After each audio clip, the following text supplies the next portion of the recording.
Okay, so we are covering this first part, which is described cloud concepts, which has about 25 to 30% marks. So, um,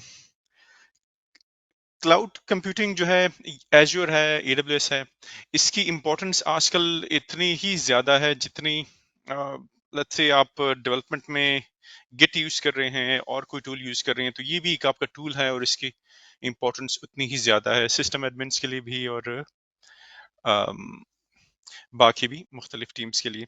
हमने मुख्तलिफ ही sections cover किए हैं cloud computing से related. मुख्तलिफ concepts थे। Last में हमने availability, scalability, elasticity, reliability, predictability ये चेक किए थे। अभी हम ब्रीफली सिक्योरिटी और गवर्नेंस चेक करेंगे, क्लाउड से रिलेटेड, एज्योर से रिलेटेड थोड़ा सा, और ये फ्यूचर में डिटेल में भी इस पे फिर आगे सेशंस हैं। फिलहाल हम इसको ब्रीफली कवर करेंगे।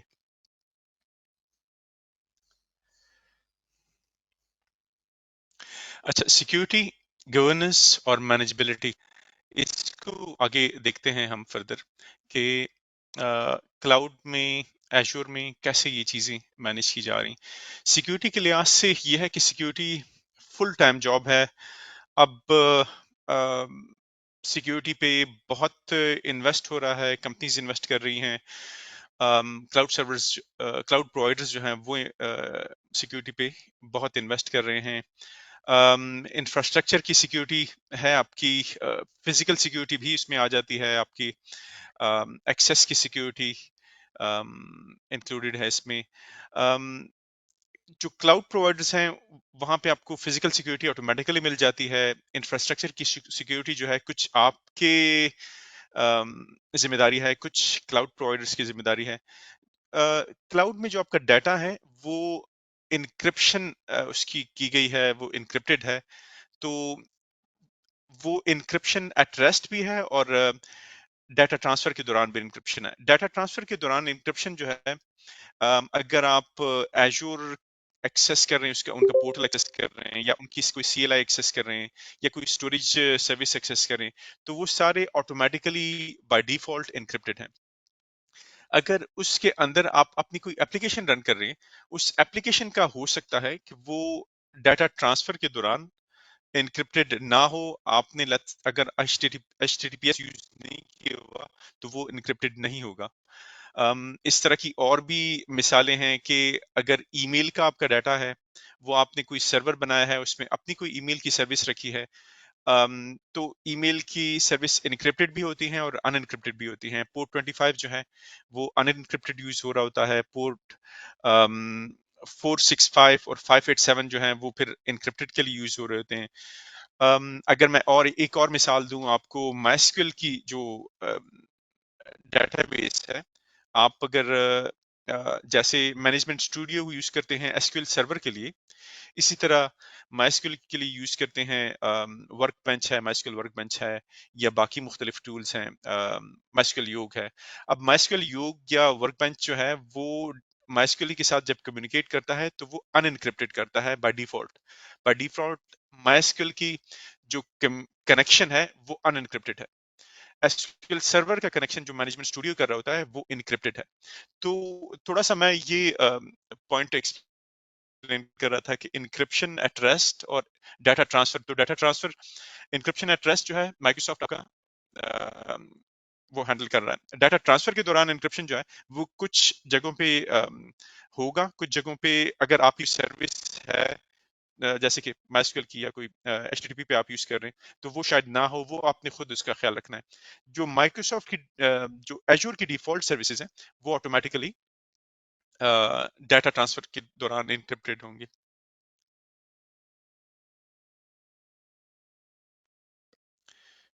अच्छा, मुझे एक एरर आ रहा है कि स्लो है मेरा कंप्यूटर।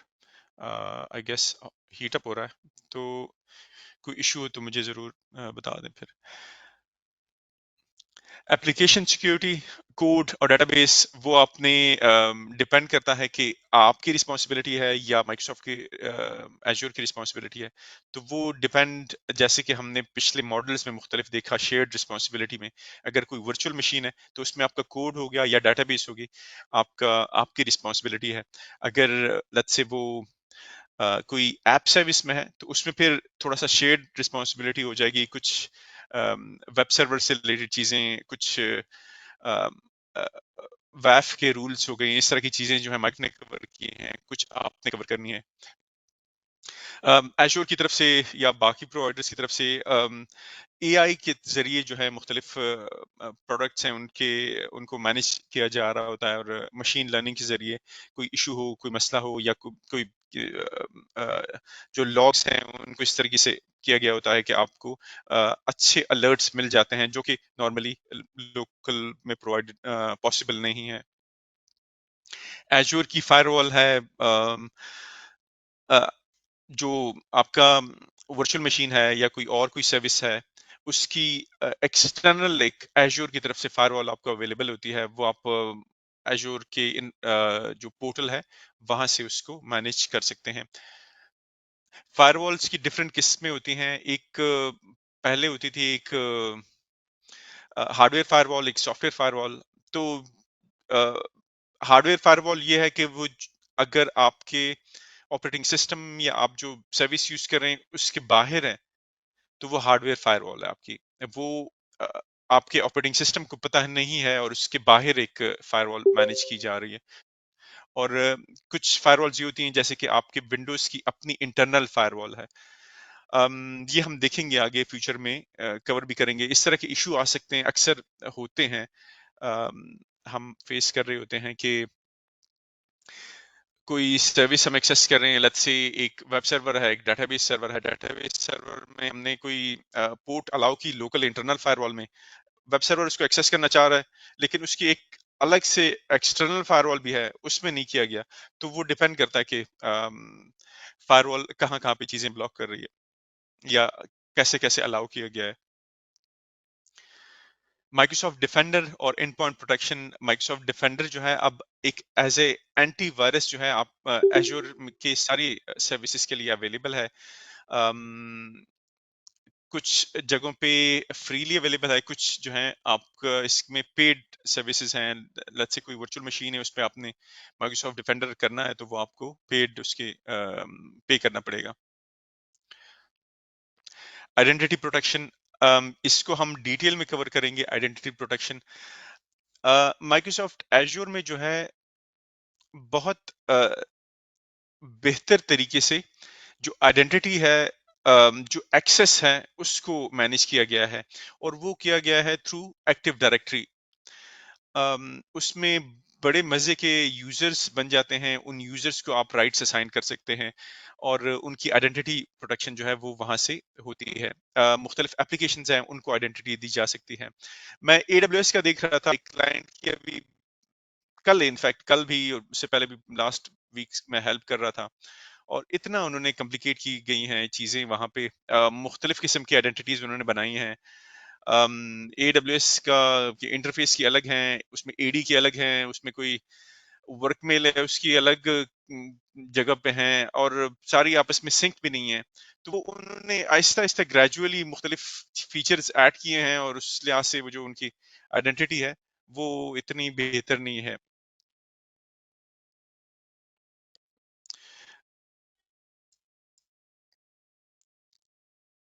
सही। और DDoS protection, basic DDoS protection जो है वो ऑलरेडी इंक्लूडेड है।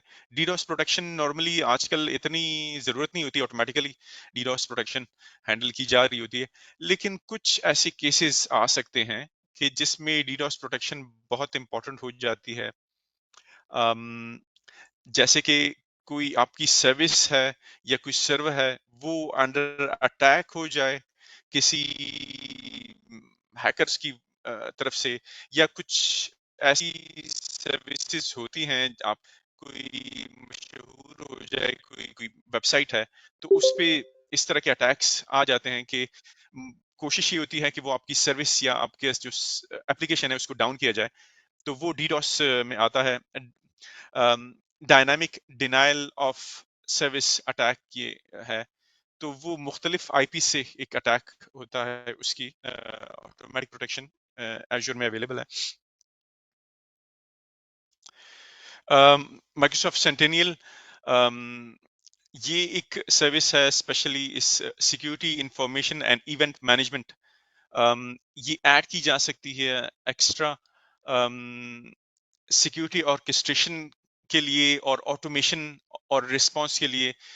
तो अम, ये एक अवेलेबल है, हम इसको फर्दर आगे जाके इसको देखेंगे।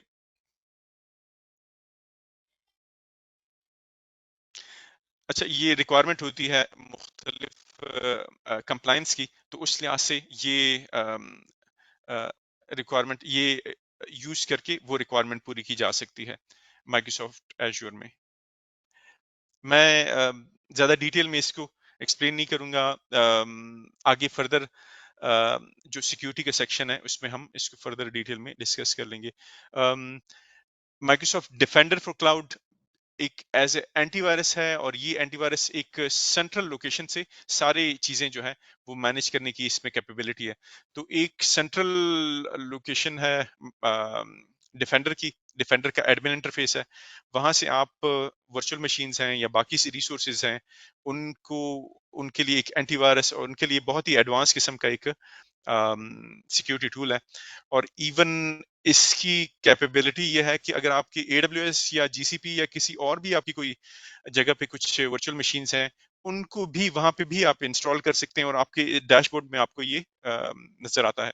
पेड सर्विस है, और अलग से आप उसको पे करना पड़ता है। Microsoft Defender for Cloud helps you prevent, detect and respond to threats with in the increased visibility into and control over the security of your Azure resources. um, थोड़ा सा हम इसको डिस्कस कर रहे हैं और आगे फिर हम Azure को यूज करेंगे। ये चीजें तो हम नहीं एक्सप्लोर करेंगे, लेकिन आगे फर्दर कुछ और चीजें हैं रिसोर्सेज से रिलेटेड, उनको एक्सप्लोर करेंगे आज के सेशन में। इसको फर्दर डिटेल हम देख सकेंगे।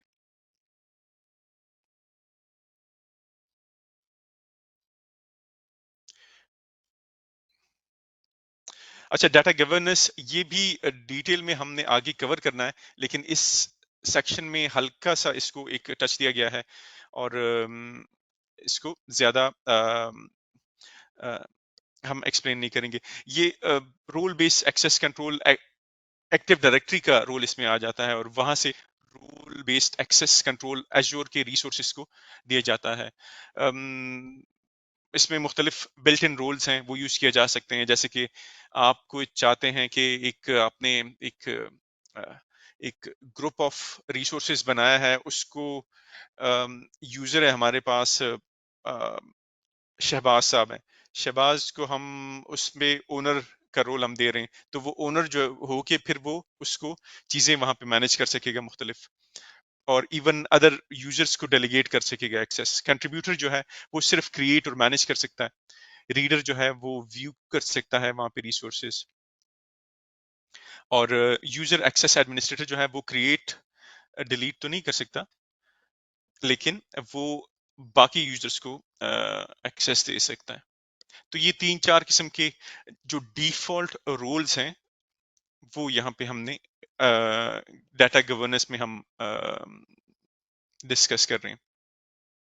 तो अब ये सारी चीजें जो हैं, अगर आप let's say local on premises है वहां से अगर हम करें, तो एक्टिव डायरेक्टरी जो है अगर आपने इंस्टॉल की हुई है तो लोकल सेटअप है आपका, तो उसमें कर सकते हैं, लेकिन उसमें भी इतना एफिशिएंट तरीके से नहीं दिया गया होगा जितना एजूर में दिया गया है। तो वो एडी आपकी लोकल जो है वो उसका स्कोप बहुत कम हो गया है आहिस्ता आहिस्ता।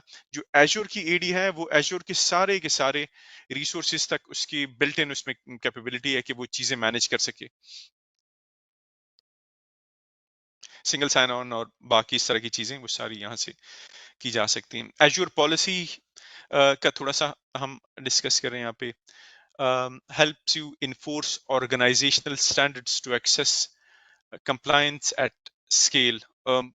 पॉलिसी से हम मुख्तलिफ रिस्ट्रिक्शंस हैं या मुख्तलिफ चीज़ें अलाउ करनी है, तो वो पॉलिसी से हम कर सकते हैं। ये आगे जाके हम पॉलिसी को डिटेल में एक्सप्लोर करेंगे। ये भी डाटा गवर्नेंस में आ गया कि हम मुख्तलिफ पॉलिसीज बना के उनको इम्प्लीमेंट किए कर सकते हैं। इस तरह की पॉलिसी बन सकती है कि जो रिसोर्सेज हैं वो हमारे किसी एक ही खास रीजन में बने, एक ही खास कंट्री में बने। तो डिपेंड करता है कि पॉलिसी क्या आप इम्प्लीमेंट कराना चाह रहे हैं, और इस लिहाज से पॉलिसी इम्प्लीमेंट की जा सकती है एजूर में। सिंपल क्लिक्स हैं, आपके पास ऑप्शंस हैं, उसके जरिए आप पॉलिसीज जो हैं वो असाइन कर सकते हैं।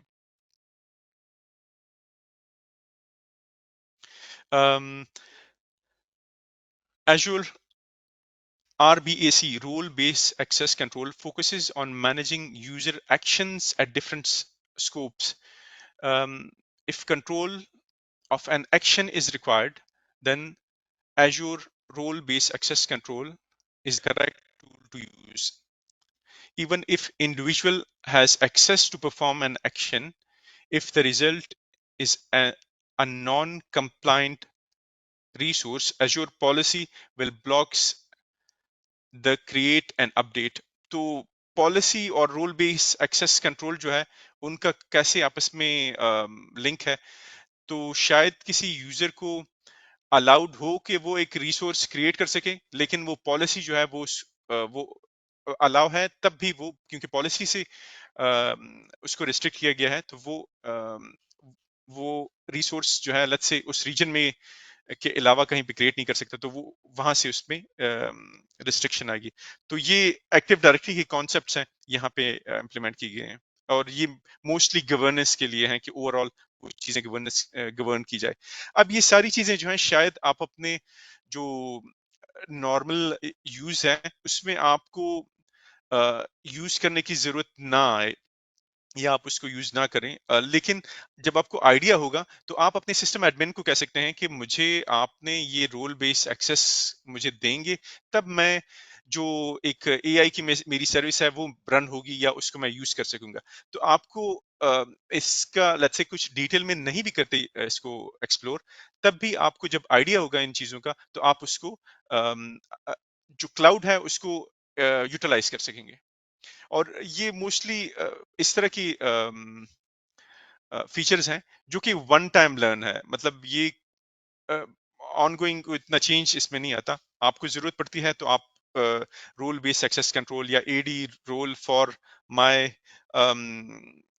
एजूर कंटेनर, तो वो आपको कंटेनर सर्विसेज के लिए जो रोल बेस आपको चाहिए तो वो आपको गूगल बता देगा। आप उस लिहाज से अगर आपने खुद इंप्लीमेंट करनी है तो खुद कर सकते हैं, या अगर कोई सिस्टम एडमिन है तो आप उनको बता सकते हैं कि आपको ये एक्सेस चाहिए, इस वजह से आप आगे नहीं जा पा रहे।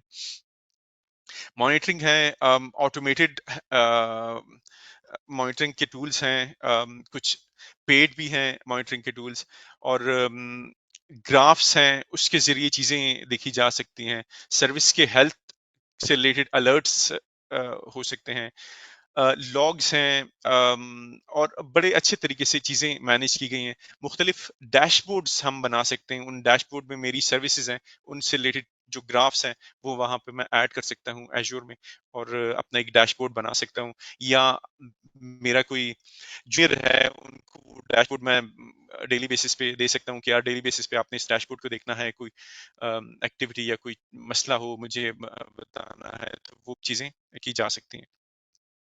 डायग्नोस्टिक्स और क्यूरीज। सही। अ, जो इसमें इंफ्रास्ट्रक्चर एज सर्विस या प्लेटफॉर्म एज सर्विस या सॉफ्टवेयर एज सर्विस, ये ऑलरेडी हम कवर कर चुके हैं, तो इसको हम फर्दर इतना डिटेल में देखने की जरूरत नहीं है। एक आध चीज मैं बता दूं, लिफ्ट एंड शिफ्ट जो है ये मॉडल जो है इसके बारे में क्वेश्चन आ सकता है, जो एग्जाम है तो उससे रिलेटेड जो है लिफ्ट एंड शिफ्ट माइग्रेशन ये है कि और ये समझने के लिए भी कि अगर आपकी एक एप्लीकेशन है आपकी लोकल एनवायरनमेंट में चल रही है और आपने उसको एश्योर पे लेके जाना है, तो लिफ्ट एंड शिफ्ट माइग्रेशन ये है कि आपकी जो चीज जैसे यहाँ पे है उसी तरह से आप वहां पे सेटअप कर लें।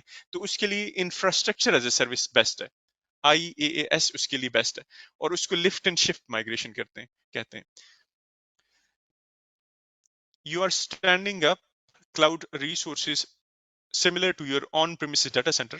and then simply moving the things running on-prem to running in the infrastructure as a service. Testing and development, you have established configuration for development and test environment that you need to rapidly replicate. So lift and shift के लिए best है अगर आपने development environment बनानी है testing के लिए, तो उसके लिए इंफ्रास्ट्रक्चर एज सर्विस जो है वो उस लिहाज से बेस्ट है। प्लेटफॉर्म एज ए सर्विस जो है आपकी एक फ्रेमवर्क आपको देता है जिसमें आपने बिल्ड करना है, आपने वहां पे इंफ्रास्ट्रक्चर को मैनेज करने की चीजें जो है आपके लिए कम हो जाती हैं।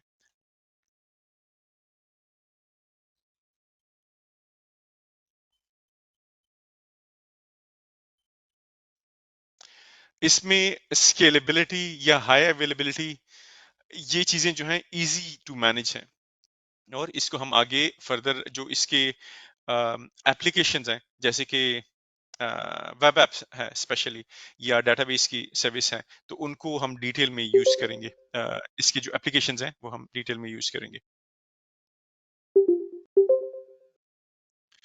और सॉफ्टवेयर एज सर्विस का थोड़ा सा मैं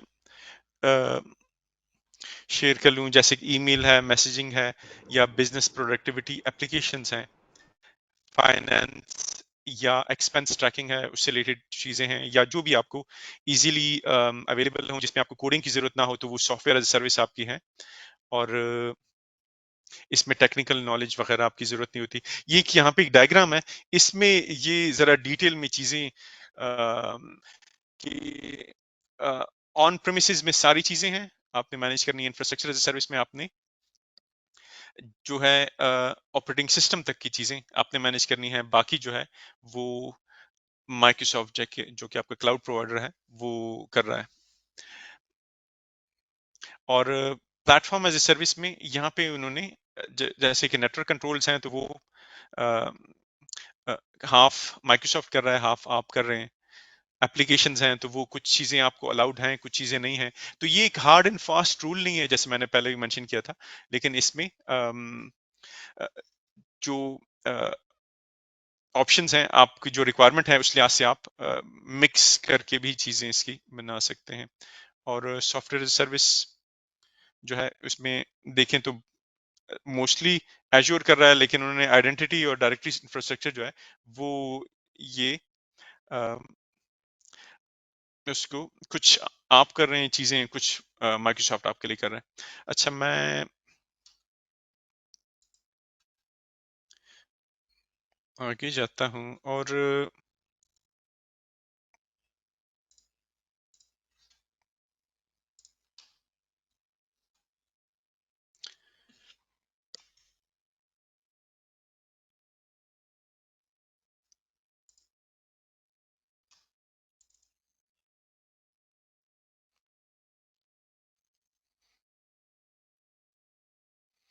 अच्छा, अब इस नेक्स्ट स्लाइड में हम एज्योर का पोर्टल जो है उसको जरा कवर करेंगे। सर एक क्वेश्चन इससे है। पहले कि हम जी शो अस्सलाम वालेकुम एवरीवन। सर ये वालेकुम जो सलाम। आपने अभी सर्विसेज का एक्सप्लेन किया है कि जिसमें माइग्रेशन का आपने बताया था, अगर आपने कोई रनिंग एप्लीकेशन क्लाउड में मूव करनी होगी तो हम as a platform as a service use करेंगे। जबकि लास्ट हमारी जो डिस्कशन हुई थी फर्स्ट लेक्चर में, उसमें तो हमने देखा था कि प्लेटफॉर्म एज अ सर्विस में हम वर्चुअल मशीन और फाइल से स्टोरेज वगैरह यूज़ करते थे, लेकिन जो डेटाबेस से रिलेटेड और वो चीज़ें हैं वो तो इंफ्रास्ट्रक्चर एज अ सर्विस में होती है। तो ये थोड़ा सा मिक्सिंग हो रही है, इसको एक दफ़ा फिर एक्सप्लेन कर दें सर। जी श्योर, मैं एक्सप्लेन कर देता हूँ। और इनफैक्ट मैं पिछली स्लाइड ही आपको दिखा देता हूँ जिसमें ये चीजें जरा एक्सप्लेन की गई थी। तो अ, मेरे ख्याल में आप इसमें कंफ्यूज हुए हैं कि जो लास्ट मैंने डायग्राम दिखाया तो उसमें इंफ्रास्ट्रक्चर एज सर्विस आखिर में था और प्लेटफॉर्म एज सर्विस स्टार्ट में था, तो नहीं शायद सर, वो भी सही है। बेसिकली ये अभी जो आपने बताया था कि माइग्रेशन आगे किसी वो डायग्राम जो एप्लीकेशन मैंने की हमने अभी करनी है, या तो वो आपने कहा था कि as a platform as a service use करेंगे, लेकिन हमने देखा था कि प्लेटफॉर्म एज अ सर्विस में तो एज अ वर्चुअल मशीन नहीं, और स्टोरेज होती है, और एसक्यूएल सर्वर वगैरह ये इंफ्रास्ट्रक्चर एज अ सर्विस में होता है। तो हम जब एप्लीकेशन अगर कोई एज अ डेवलपर में बात कर रहा हूँ, अगर एप्लीकेशन मूव करते हैं तो उसमें डेटाबेस ये चीज़ें भी होती हैं, तो उसमें infrastructure as a service use नहीं होगी? हम्म, मैं आपको जरा ये हम डिस्कस कर ले थोड़ा सा डिटेल में before going to the next topic. मैं अगर आपसे शेयर करूं एक ये हम्म,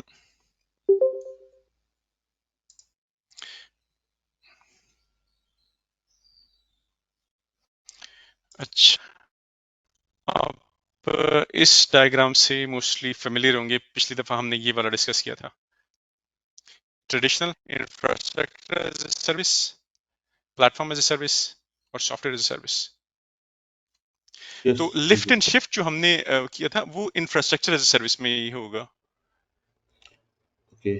सॉफ्टवेयर एज ए सर्विस में जो है आपके पास ये ऑप्शन नहीं है, प्लेटफॉर्म एज सर्विस में आपके पास कुछ ऑप्शंस हैं। और अभी जो हमने डायग्राम डिस्कस किया उसका भी मैं थोड़ा सा ऐड कर देता हूँ। वो था इसमें उन दोनों में थोड़ा सा फर्क है, वो अ, जिस तरीके से ऑर्गेनाइज किया गया है तो उसमें फर्क है। ये मैंने डायरेक्ट माइक्रोसॉफ्ट की तरफ से साइट से लिया था। हम्म,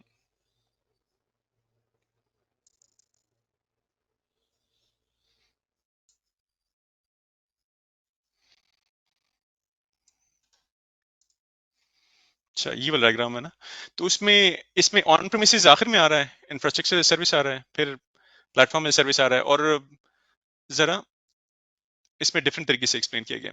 और अगर इजी हो तो मेरे ख्याल में ये वाला बेस्ट है।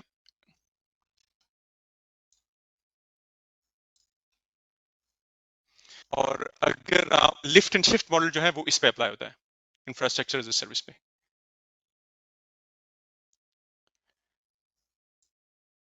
आई होप मैं एक्सप्लेन कर पाया हूँ। कोई क्वेश्चन हो तो दोबारा हम डिस्कशन कर लेते हैं, इसमें कोई इशू नहीं है। ठीक है सर, हम्म, ये क्लियर है। इट मीन के ये माइग्रेशन प्रोसेस अगर हमने यूज़ करना है, जो करंट हमारे अगर एप्लीकेशन इन्वायरमेंट है उसको क्लाउड पे मूव करना है, उसके लिए हम ये लिफ्ट एंड शिफ्ट जो प्रोसेस है एज अ माइग्रेशन इसको कह लें, उसको इंफ्रास्ट्रक्चर एज अ सर्विस है। हम्म, लेकिन उसके बाद जो हाँ हमने बिल्कुल। माइग्रेशन के बाद जो डेटाबेस या वेब एप्स वगैरह यूज़ करनी होगी, उसके लिए हम आगे platform as a service use करेंगे, जिस तरह से मेंशन है। अ, देखिए आपकी एप्लीकेशन है, आपने शिफ्ट कर ली एजूर की वर्चुअल मशीन में, यस। सही है। तो आप इंफ्रास्ट्रक्चर एज सर्विस में फंस गए हैं, आप उससे आगे नहीं जा सकते अनलेस कि आप अपनी एप्लीकेशन जो है उसको लेट्स से मॉडिफाई करें, या जो भी चीजें हैं वो सेट करें कि वो प्लेटफॉर्म एज ए सर्विस में फिर आपकी चल सके। तो अगर आपने प्लेटफॉर्म एज सर्विस की तरफ जाना है तो वो अलग से आपकी एक माइग्रेशन होगी, आपके अलग से एक प्लान होगी, और उसको फिर आप वहां पे फिर आप सेटअप करके आप रन करेंगे। आई होप मैं एक्सप्लेन कर पाया हूँ। ओके, यू मीन सर जो करंट एप्लीकेशन अगर हमारी होती है उसको हम मूव करते हैं, वो as a infrastructure as a service ही रन होगी। लेकिन अगर कोई हमने करंट एप्लीकेशन को मूव करना है या फिर कोई न्यू एप्लीकेशन क्लाउड में ही बनानी है, उसके लिए हम प्लेटफॉर्म एज अ सर्विस करेंगे, इज इट? सही, बिल्कुल। मैं नोटपैड में थोड़ा सा ये एक्सप्लेन कर लेता हूँ।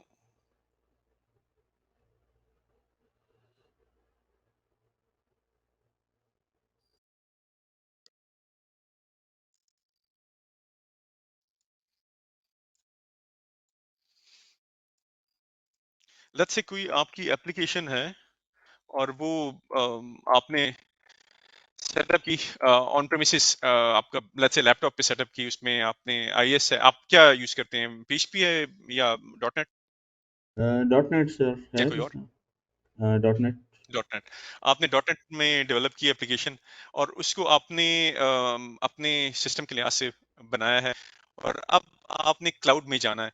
तो क्लाउड में जाने के लिए आप जो है वहां पे लेट्स से डॉट नेट का कोई वर्जन सेलेक्ट करेंगे, और वहां पे विंडोज का सर्वर है उसको इंस्टॉल करेंगे, तो या बिल्ट इन चीजें लेंगे। तो आप लेट्स से मैं कर सकता हूँ कि आई एस और विंडोज सर्वर ऑप्शन वन है आपके पास, ये और सेकंड ऑप्शन आपके पास है कि हम कर लें प्लेटफॉर्म एज अ सर्विस, और इसमें हम लेट्स से वेब एप्स को कर लेते हैं। तो आप ये प्लान करेंगे कि आपने विंडोज सर्वर पे उसको डिप्लॉय करना है या वेब एप्स पे डिप्लॉय करना है। और उस लिहाज से आप लेट्स से अगर विंडोज सर्वर पे करना है तो आप विंडोज सर्वर बना देंगे, उसमें आईएस इंस्टॉल कर लेंगे, उसमें एसक्यूएल का डाटा इंस्टॉल कर लेंगे, और फिर वहां पे आप अपनी फाइल्स हैं गिट से करते हैं या एफटीपी से अपलोड कर देते हैं, डाटाबेस अपनी वहां पे अपलोड करके वहां पे डिप्लॉय कर देते हैं, और फिर उस सर्वर को भी मैनेज करते हैं और अपनी एप्लीकेशन भी चलाते हैं, आपकी वेबसाइट चल पड़ी है। सही, एक ये हो गया, इसकी समझ आ गई? Yes sir, that's clear now. It mean as a virtual machine environment में एज अ सेटअप करके उधर हम माइग्रेट कर लेते हैं आईएस में। ओके। सही है। हाँ, दूसरी ऑप्शन ये है कि platform as a service, let's say मैं मेरी एप्लीकेशन है और वो मैं वेब ऐप सेलेक्ट करता हूँ, वेब एप्स में मेरे पास एक विजिट आ जाएगी, और यहाँ पे मेरे पास और ऑपरेटिंग सिस्टम का कंट्रोल नहीं है। मैं उस विजिट में सेलेक्ट करूंगा कि मुझे डॉट नेट चाहिए, डॉट नेट लेट्स से 4.8 चाहिए, और मुझे बाकी उसकी रन टाइम एनवायरनमेंट की चीजें हैं जो वहां पे आपके पास ऑप्शन होंगे वो चाहिए, और उस लिहाज से आप ये वेब ऐप सेलेक्ट कर लेते हैं और उसके साथ एसक्यूएल की डाटाबेस की अलग से एक सर्विस है वो ऐड कर लेते हैं। तो एक ऑप्शन ये है, इसमें अब आपके पास ये है कि लेट्स से अगर आपको आपने कोई एक्जी है वो यहाँ पे रन करनी है, इसमें कोई आपकी इस तरह की कुछ रिक्वायरमेंट है कि आपने उसमें एक्जी भी रन करनी है या और कुछ इस तरह की चीजें जिसमें ऑपरेटिंग सिस्टम लेवल पे आपने कुछ चेंजेस करनी है, तो वो आपके लिए यहाँ पे पॉसिबल नहीं होंगी, क्योंकि ये प्लेटफॉर्म एज ए सर्विस है, इसमें ऑपरेटिंग सिस्टम का आपके पास एक्सेस नहीं होगा। तो आपके पास जो प्लेटफॉर्म एज ए सर्विस इस वेब ऐप में जो चीजें अवेलेबल हैं, डॉट नेट का ये वर्जन है, शायद आपके पास डॉट नेट आपने बिल्ड की डॉट नेट पुराने किसी वर्जन में 4.5 में डेवलप की हो, लेट्स से फॉर एग्जांपल, वो शायद यहाँ पे पॉसिबल ही ना हो, वो आपसे कहे कि यार 4.5 मेरे पास है ही नहीं, तो फिर आपको मजबूरन यहाँ पे विंडोज में जाना पड़ेगा आप, क्योंकि आपके पास डॉट नेट 4.5 अवेलेबल है यहाँ पे, लेट्स से लेटेस्ट ही उनके पास है 4.8 ही है, नया नहीं है। तो यहाँ पे आपकी लिमिटेशन आ गई, इसलिए आपने फिर ये चूज कर लिया। तो जो विंडोज सर्वर है या इंफ्रास्ट्रक्चर एज ए सर्विस है, वो इजी मॉडल है, वो लिफ्ट एंड शिफ्ट के लिए इजी मॉडल है। और जो प्लेटफॉर्म एज ए सर्विस है, तो उसमें आपने ये है कि जो प्लेटफॉर्म एज ए सर्विस में जो चीजें पॉसिबल हैं उसी के लिए आज से करना है। आई होप ये चीजें जरा क्लियर हो गई होंगी। Yes sir, thank you, it's crystal clear. लेकिन इट मीन के as a consumption Azure services के हिसाब से फर्स्ट मॉड्यूल में मेरे ख्याल से ज़्यादा कंज्यूमशन होगी सर्विसेज की। सेकंड मॉड्यूल में थोड़ी सी कॉन्फ़िगरेशन है, लेकिन इसमें ऑप्टिमाइज वे से हमारी एप्लीकेशन मैनेज हो सकती है, आई गेस। Exactly exactly. ये ओके। इसमें जो है आपको चीजें ज्यादा मैनेज करनी है, ऑपरेटिंग सिस्टम भी मैनेज करना है, मिडलवेयर लेट्स से जो भी है डॉट नेट के से रिलेटेड कुछ इंस्टॉलेशंस करनी है तो वो भी करनी है, उसका रन टाइम भी मैनेज, तो ये चीजें जो है आपने इजाफी मैनेज करनी है, इसकी सिक्योरिटी भी मैनेज करनी होगी, इसके विंडोज सर्वर को जो है लेट्स से कोई अपडेट्स हैं वो भी मैनेज करनी होगी, तो इसमें यहाँ पे आपका काम ज्यादा है। बेहतर ये होगा कि आप इसको यूज कर लें, तो वो आपके लिए जरा इजी होगा, आपने अपने डेवलपमेंट पे ज्यादा फोकस कर सकेंगे बजाय इसके कि आप इस ऑपरेटिंग सिस्टम में फंस जाएं। सही, मैं थोड़ा सा आगे बढ़ता हूँ। अब नेक्स्ट जो स्लाइड्स है हमारी, उसमें हम ये डिस्कस कर रहे हैं कि एजूर को के जो ऑप्शंस हैं, जो उसका इंटरफेस है स्पेशली, वो यूज करने के लिए हमें थोड़ी सी नॉलेज उसकी होनी चाहिए, तो वो हम इसमें डिस्कस करेंगे।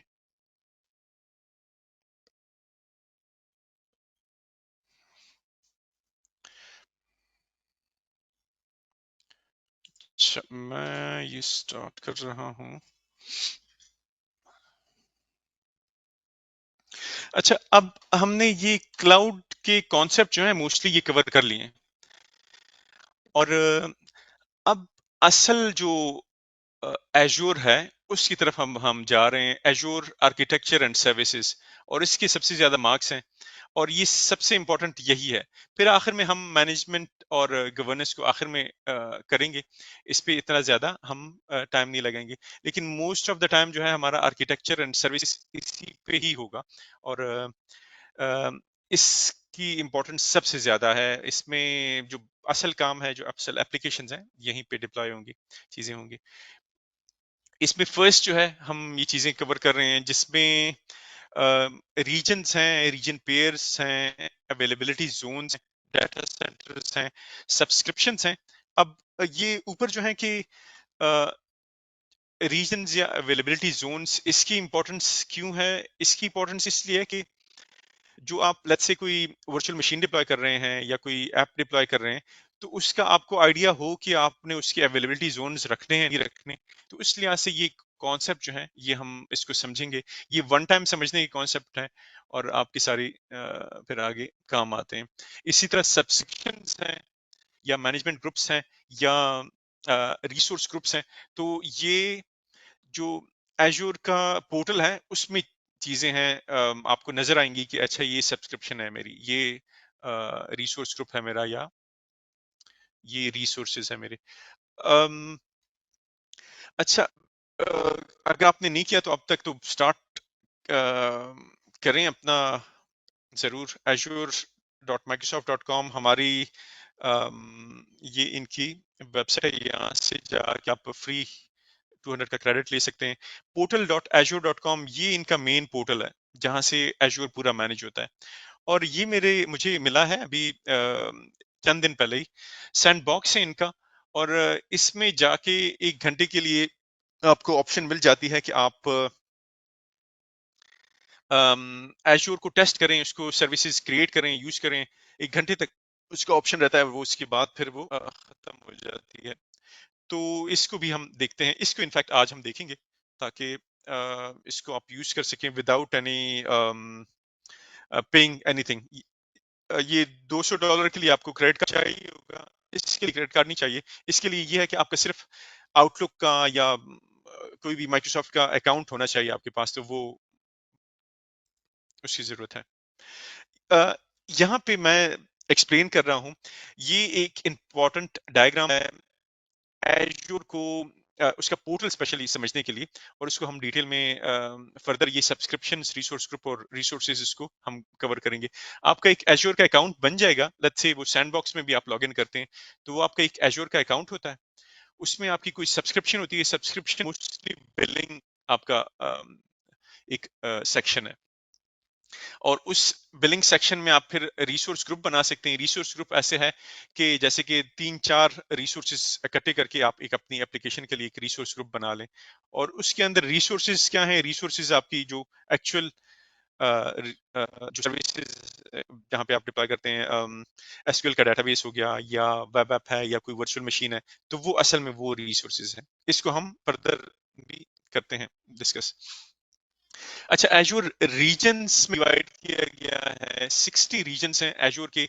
रीजन जो है कंट्री में मुख्तलिफ एक एक ग्रुप है एजूर की तरफ से, जिसमें अवेलेबिलिटी जोन की ऑप्शन हमारे पास हो, तो अ, कुछ ऐसे भी बल्कि इनफैक्ट जोन्स हैं जिसमें नहीं है, लेकिन मोस्टली इन्होंने ये किया कि रीजन्स में आपके पास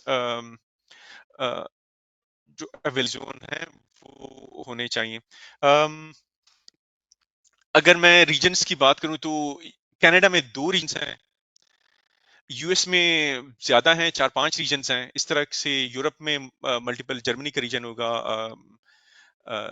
यूके के हैं, बाकी हैं। तो रीजन्स इस तरह से उन्होंने डिवाइड किए हुए हैं, और रीजन में मल्टीपल डाटा सेंटर्स इनके हैं। पेड रीजन्स ये हैं कि आपस में उन रीजन्स को एक हाई स्पीड कनेक्टिविटी से उन्होंने कनेक्ट किया हुआ है, और उन रीजन्स की से अहमियत है कि लेट्स से एक रीजन डाउन हो तो दूसरा रीजन आपका जो है चीजें संभाल सके। ये बहुत ही रेयर है कि पूरा का पूरा रीजन डाउन हो, लेकिन लेट्स से कोई आपकी इस तरह की क्लाइंट की रिक्वायरमेंट है कि वो रीजन बेस्ड उसकी उन्होंने हाई अवेलेबिलिटी करनी है, तो वो ये रीजन बेस किया जा सकता है, और वहां पे ऑप्शन अवेलेबल होंगे आपके पास। सॉफ्टवेयर रोल आउट जो है उस लिहाज से रीजन और पेयर में वन बाय वन किए जाते हैं, ताकि एक टाइम पे दो रीजन्स में सॉफ्टवेयर रोल आउट्स या कोई इमरजेंसी एक्टिविटी है वो ना परफॉर्म की जाए। मुख्तलिफ, जैसे कि यहाँ पे हमारे पास रीजन है, तो नॉर्थ सेंट्रल यूएस एक ये रीजन है, ये यूएस में दूसरा ये रीजन है, तो मुख्तलिफ ये रीजन्स हैं।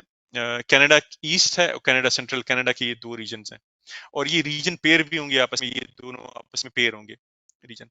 तो ये मुख्तलिफ दुनिया में जो 60 रीजन्स हैं उसका यहाँ पे एक हमने मेंशन किया है।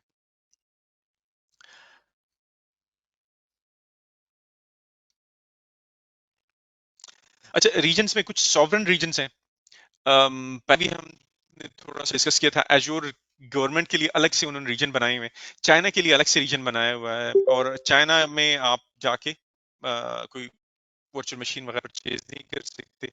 चाइना में 21 वायानेट के नाम से एक है प्रोवाइडर, उनके पास है इसकी एक्सेस एजूर की, और वो आगे यूजर्स को सब्सक्रिप्शन इसकी दे रहे होते हैं, और उनकी अपनी रिक्वायरमेंट्स होंगी कि वो आगे जो भी डॉक्यूमेंटेशन उन्हें करनी है वो करके फिर आगे एजूर की सर्विसेज दे रहे हैं। तो ये दोनों रीजन जो है ये अवेलेबल नहीं है पब्लिक के लिए, एजू गवर्नमेंट, यूएस गवर्नमेंट के लिए जो है, और चाइना की जो है। यूएस गवर्नमेंट की जो है वो थोड़ा सा, और यहाँ पे हमने उसको जरा एक्सप्लेन करने की कोशिश की। अब एजूर कमर्शियल है, उसमें तो मुख्तलिफ आप कर सकते हैं। इनफैक्ट ये हाँ, एजूर ये कमर्शियल है, आप जिसमें कर सकते हैं आप। अब एजूर की गवर्नमेंट के रीजन जो है उसमें दो तीन किस्म के उन्होंने डिवाइड किए हुए हैं, और उस लिहाज से उनके जो सिक्योरिटी कंप्लायंस के हैं, तो वो हिपा कंप्लायंस है या बाकी जो कंप्लायंस की मुख्तलिफ चीजें हैं वो उन्होंने वहां पे इम्प्लीमेंट की हुए हैं। हिपा यहाँ पे भी है, यहाँ पे और भी इनके जो कंप्लायंस की चीजें हैं तो वो रिक्वायरमेंट्स उन्होंने पूरी की हुए हैं यूएस गवर्नमेंट के लिए। और यहाँ पे जो है उनकी जरा सीक्रेट चीजें हैं उसके लिए, और फिर आखिर में टॉप सीक्रेट जो है उनकी सीक्रेट सर्विस के लिए, सीआईए वगैरह, उसके लिए जो चीजें हैं वो उन्होंने अलग से ये मैनेज की हुई हैं।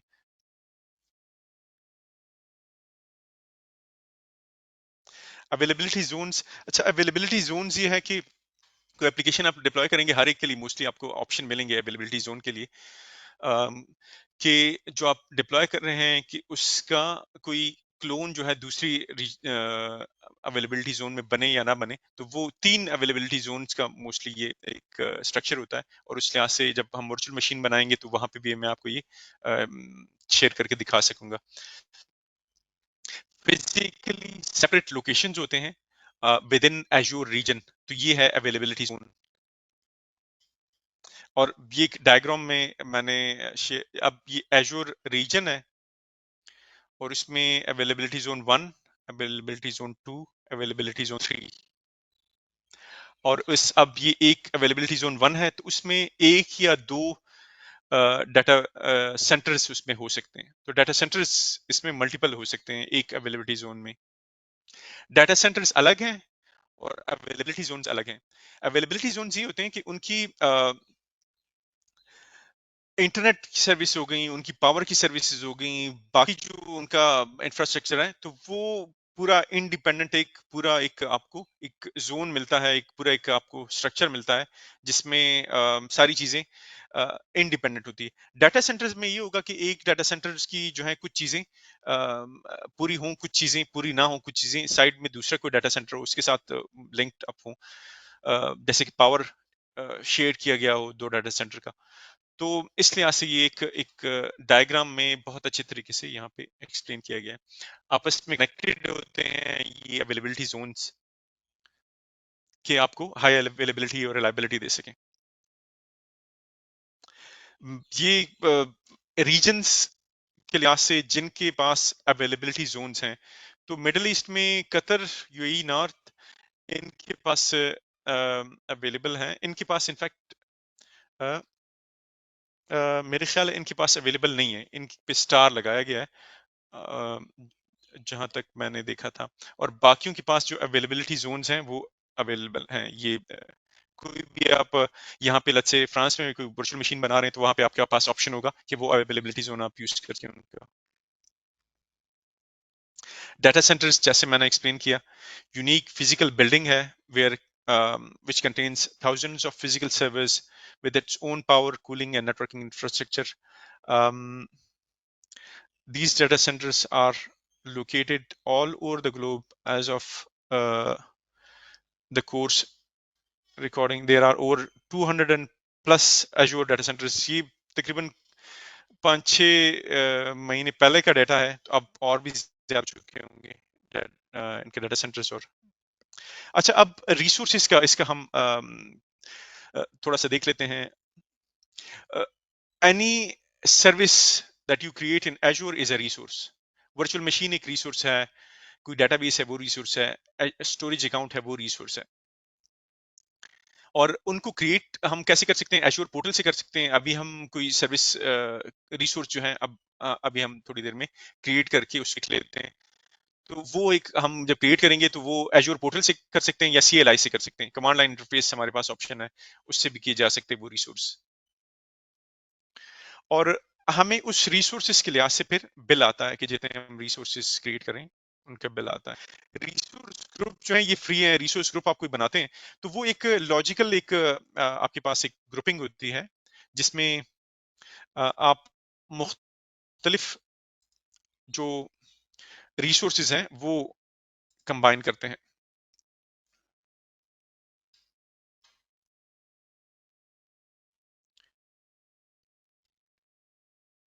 सब्सक्रिप्शन एक बिलिंग यूनिट है आपका। और सर एक क्वेश्चन। सब्सक्रिप्शन में आप हम्म, सर इसमें प्रीवियस उसमें रिसोर्स ग्रुप का क्या एडवांटेज होता है अगर हम एक लॉजिकल ग्रुप बनाते हैं? सो एज अ प्रैक्टिकल उसमें आप क्या एग्जांपल देंगे इसका? ये ऐसे है, लेट्स से आप कि एक कंपनी है, उस कंपनी में दो तीन आपके डिपार्टमेंट्स हैं, आईटी का है या सेल्स का है। तो आप लेट्स से जैसे कि यहाँ पे मैंने एक्सप्लेन किया है, तो यहाँ पे ये रिसोर्स ग्रुप हमने बनाए। इस एक रिसोर्स ग्रुप में हमने लेट्स से कोई सेल्स के लिए कोई एक सर्विस बना दी, और इस रिसोर्स ग्रुप पे सेल्स का कोई मैनेजर है उसको एक्सेस दे दी कि यार आप खुद ही इसको मैनेज करें, खुद ही इसको हैंडल करें। और आईटी वाले जो हैं बाकी आप उनको जरूरत नहीं है कि आपके इसमें काम करें। वो उनके पास लेट्स से इसमें कोई प्लेटफॉर्म एज सर्विस है या सॉफ्टवेयर एज सर्विस है और वो यूज कर रहे हैं, खुद से यूज कर रहे हैं, आपको उसमें जरूरत ही नहीं है। ये दूसरा है आपका लेट्स से किसी डेवलपमेंट का है, उन डेवलपमेंट को आपने एक अलग से रिसोर्स ग्रुप बना दिया और उनको उस डेवलपर को ही उस रिसोर्स ग्रुप पे फुल एक्सेस दे दी कि यार आप फुल इसके बादशाह हैं, आप जो करना चाहें इस रिसोर्स ग्रुप में अंदर करते रहें। लेट्स से वो कोई नया डेटाबेस भी बनाता है वो बना सकता है इसमें रिसोर्स ग्रुप में। यहाँ पे एक आपने अलग से बना दिया, ये प्रोडक्शन है आपका, उस प्रोडक्शन में जो है आप अम, ने प्रोडक्शन की चीजें रखी हैं और या ये बाकियों की इस तक एक्सेस नहीं है। तो ये एक रिसोर्स ग्रुप जो है वो आपके लत से जैसे कि एक ही डाटा सेंटर में या एक ही ऑफिस में आपने अलग अलग से रूम्स बनाए हुए हैं और उन रूम्स में लोग हैं। तो इसमें ये भी नहीं है लेट्स से मैं अ, इस रिसोर्स ग्रुप में ये सर्वर है, मैं शायद इस डेटाबेस से उसको पिंग कर सकूंगा या मैं शायद उसको देख सकूंगा या डिपेंड करता है कि रिक्वायरमेंट पे। लेकिन ये कि एक लॉजिकल ग्रुपिंग है उसकी। सो इट मीन कि मल्टीपल रिसोर्स ग्रुप में सेम रिसोर्स यूज हो सकती है, सिंगल रिसोर्स मल्टीपल ग्रुप्स में? हाँ, बिल्कुल, बिल्कुल कर सकते हैं। मैं इसमें आपको फर्दर कन्फ्यूज़ नहीं करता, मैं ऐसे कर लेता हूँ कि जो एक्चुअल एज़्योर का है, उसमें देख लेते हैं इसको और फिर वापस इस पे आते हैं। मैं अगर करूँ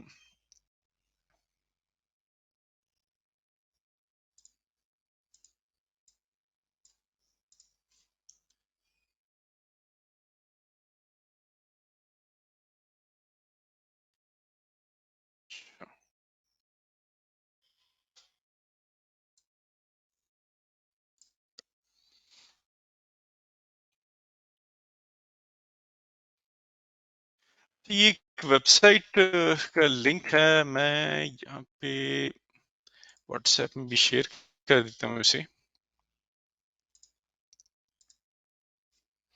उम,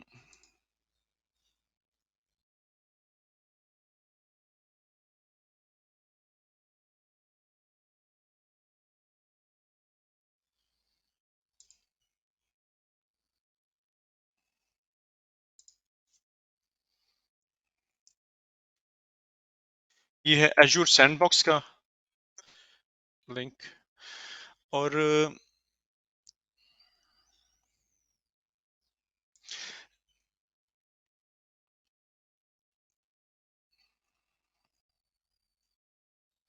ये इनफैक्ट ये इसके Q&A हैं। और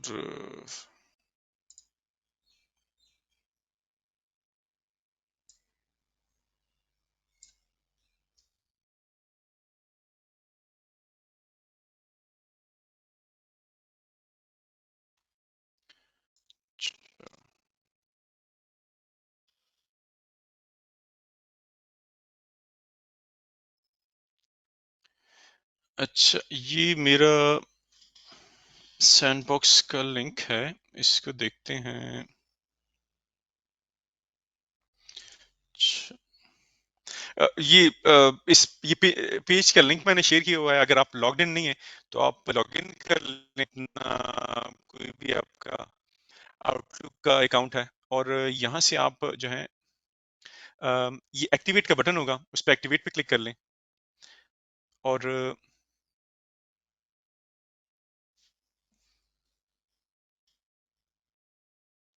ये एक्टिवेट होके आपको एक CLI मोड में आ जाएगा, लेकिन फिलहाल CLI हम यूज नहीं करेंगे। CLI नेक्स्ट सेशंस में उसको कवर करेंगे। अभी हम सैंडबॉक्स के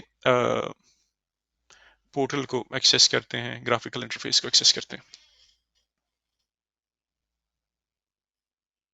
अब ये एक सैंडबॉक्स उसने एक्टिवेट कर लिया मेरे लिए, और 59 मिनट्स तक ये एक्टिव होगा। मैं इसको यूज कर सकता हूँ, कोई भी रिसोर्स हो जो इनकी तरफ से अलाउड होंगी तो वो मैं इसमें बना सकूंगा।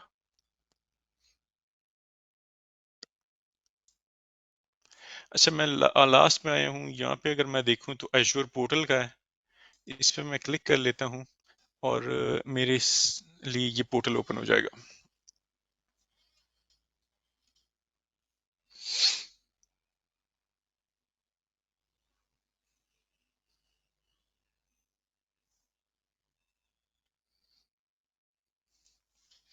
और यहाँ पे अब हम जो मोस्ट जो इम्पोर्टेंट सेक्शन इस सेशन का था हमारा, जिसमें सब्सक्रिप्शंस, रिसोर्स ग्रुप और रिसोर्सेस, उसको देखते हैं हम अब हम इस सेशन में।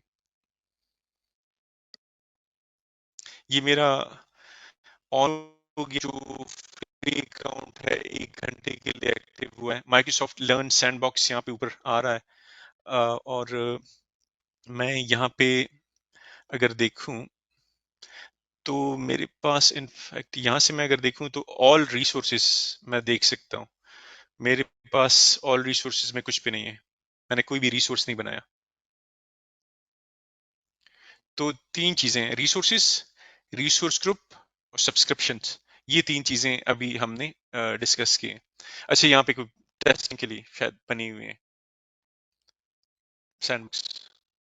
अच्छा,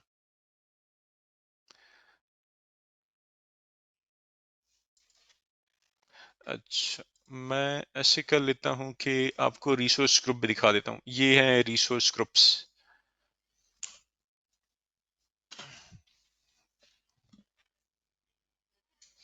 अब ये एक रिसोर्स ग्रुप इसमें बनाया गया है, और लोकेशन इसकी वेस्ट यूएस में ये रिसोर्स ग्रुप बनाया गया है। मैं इसको ओपन करता हूँ इस रिसोर्स ग्रुप में मेरे लिए। जो इसमें रिसोर्सेज बनाए गए हैं तो वो यहाँ पे मुझे शो हो जाएंगे। तो इसमें एक क्लाउड शेल का एक स्टोरेज अकाउंट जो है वो बना हुआ है,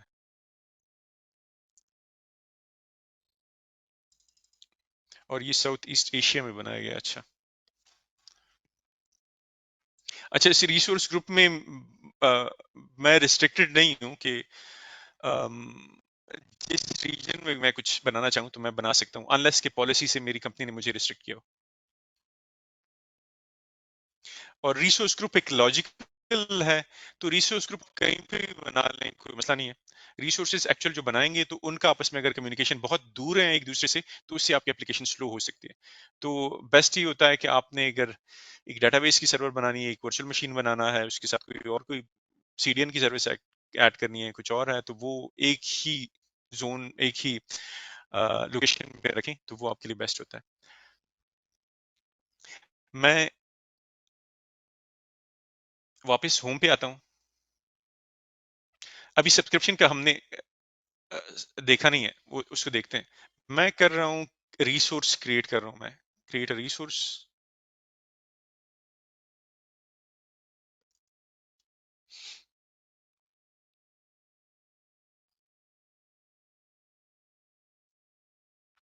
और उसमें अगर मैं देखूँ रिसोर्स ग्रुप,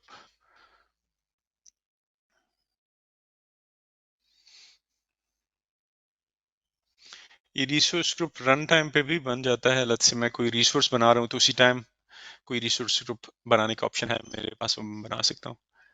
असद भाई, जी सर। ये बनाते हुए ही जो है आपको कॉस्ट पड़ जाती है रादर देन कि यूज करें, राइट? सर रिसोर्स ग्रुप की कोई कॉस्ट नहीं है। जो रिसोर्सेज आप बनाते हैं तो वो उसकी कॉस्ट जैसी बनाते हैं तो वो डिपेंड करता है उस रिसोर्स पे। तो कुछ फ्री हैं, कुछ पेड हैं, तो वो आपकी कॉस्ट स्टार्ट हो जाती है। जैसे ही बनाते हैं तो कॉस्ट कॉस्ट स्टार्ट हो जाती है। पर सेकंड पर आवर बेस पे कॉस्ट जो है वो बिल्कुल उसकी स्टार्ट हो जाती है। अच्छा, मैं ये एक रिसोर्स ग्रुप बना रहा हूँ और इसमें मैं, ये मेरी सब्सक्रिप्शन है, बिलिंग सब्सक्रिप्शन है, ये मैंने सेलेक्ट कर ली, जो कि डिफॉल्ट सैंडबॉक्स की तरफ से मुझे दी गई है। रिसोर्स ग्रुप का नाम मैं रख लेता हूँ कोड मूवमेंट। और ईस्ट यूएस में मैं ऑप्शन है मेरे पास, बाकी भी मुख्तलिफ ऑप्शंस हैं, लेकिन इट डजेंट मैटर, जहाँ पे भी मैं बनाऊँ इट्स ओके। मैं ईस्ट यूएस में ही अब इसको बना देता हूँ। नेक्स्ट कर लेता हूँ, मैं फ्लैग दे देता हूँ कि असद दे देता हूँ, और माय बेस्ट रिसोर्स ग्रुप।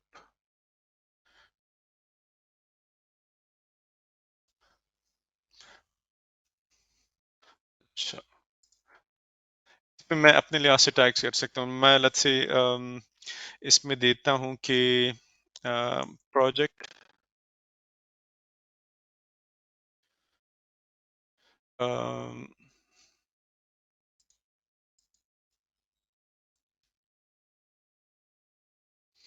में मैं AZ900 जो है मेरा प्रोजेक्ट का नाम हो गया। यहाँ पे मैं मुख्तलिफ अपने टैग्स बना के मैं नेक्स्ट गया, और अगर कोई इशू नहीं है तो रिव्यू क्रिएट करने के बाद मेरे पास ऑप्शन होगा। अब बेसिक मुझे दिखा रहा है, बेसिक पे अलर्ट दिखा रहा है, मैं देख लेता हूँ। कोड मूवमेंट जो है, you do not have permission to create resource group under subscription. अच्छा, मैं इसके अंदर रिसोर्स ग्रुप नहीं बना सकता, इसमें मुझे ऑप्शन नहीं है। तो मैं क्या करूंगा कि जो ऑलरेडी रिसोर्स ग्रुप मेरे पास है उसी को यूज कर लूंगा।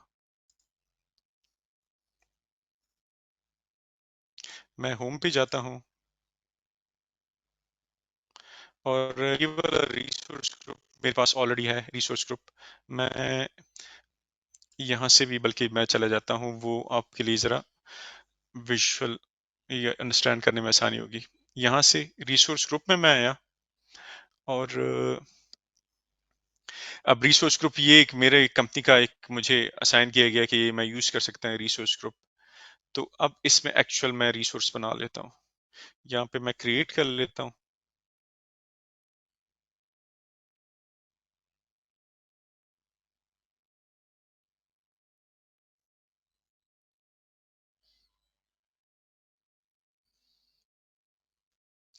मैं उबंटू सेलेक्ट कर लेता हूँ, इसमें जो डिफॉल्ट मुझे मिल रहा है उसी को मैं क्रिएट कर रहा हूँ।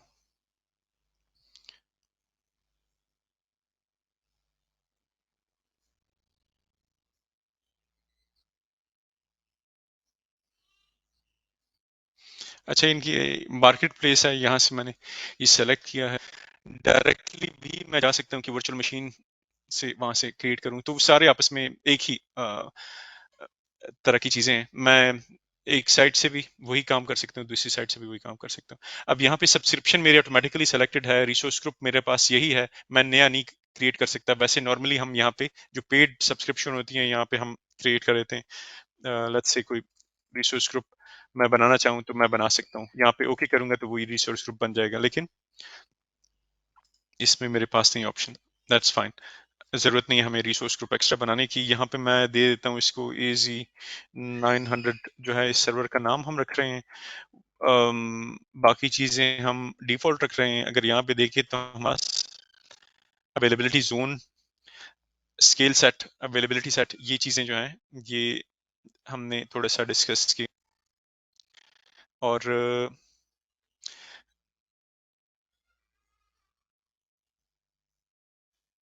इसमें हमने साइज सेलेक्ट किया। यहाँ पे पब्लिक की या SSH ऑप्शन है, पासवर्ड ऑप्शन है। मैं पासवर्ड यूज कर लेता हूँ, यहाँ पे कर लेता हूँ वुड मूवमेंट और पासवर्ड दे देता हूँ 8 1 2 3 3।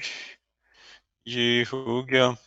अलाउड पोर्ट्स, डिफॉल्ट पोर्ट्स हमने इसको लेट्स से HTTP और HTTPS भी मैं अलाउ करा देता हूँ। ये अब इसका एक्सटर्नल फायरवॉल हो गया जो थोड़ी देर पहले हमने डिस्कस किया, तो वो यहाँ पे इजी एक हमें ऑप्शन मिल गया।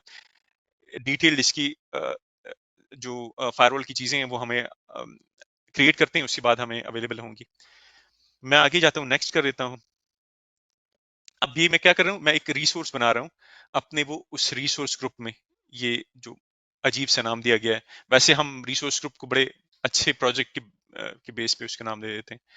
यहाँ पे कोई डिस्क वगैरह मैं उसको असाइन करना चाहूँ तो वो ये हम डिटेल में आगे मुख्तलिफ पढ़ेंगे, प्रीमियम और स्टैंडर्ड डिस्क क्या चीजें हैं।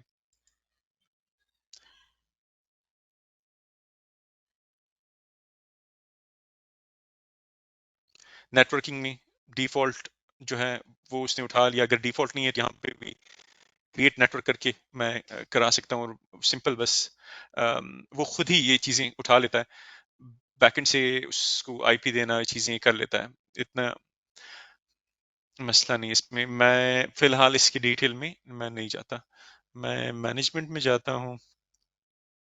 तो ये विजिट के फॉर्म में मुझे ये एक ऑप्शन है मेरे पास, ये वर्चुअल मशीन मैं क्रिएट कर रहा हूँ, शॉपिंग कर रहा हूँ इस वर्चुअल मशीन के लिए, अपनी पसंद की चीजें इस वर्चुअल मशीन में मैं ऐड करता जा रहा हूँ।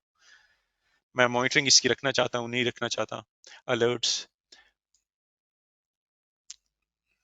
मैनेजेबिलिटी, मॉनिटरिंग, ये हमने आज थोड़ा सा हल्का सा डिस्कस किया इनको। टैग्स हैं उसी तरह की, मैं नहीं रखना चाहता टैग्स। और अगर कोई इशू ना हो तो आगे मैं इसको क्रिएट कर सकूंगा। अगर कोई इन्फॉर्मेशन चाहिए हो तो वो लिहाज उस लिहाज से वो सेक्शन जो है वो रेड हो जाएगा मेरे लिए।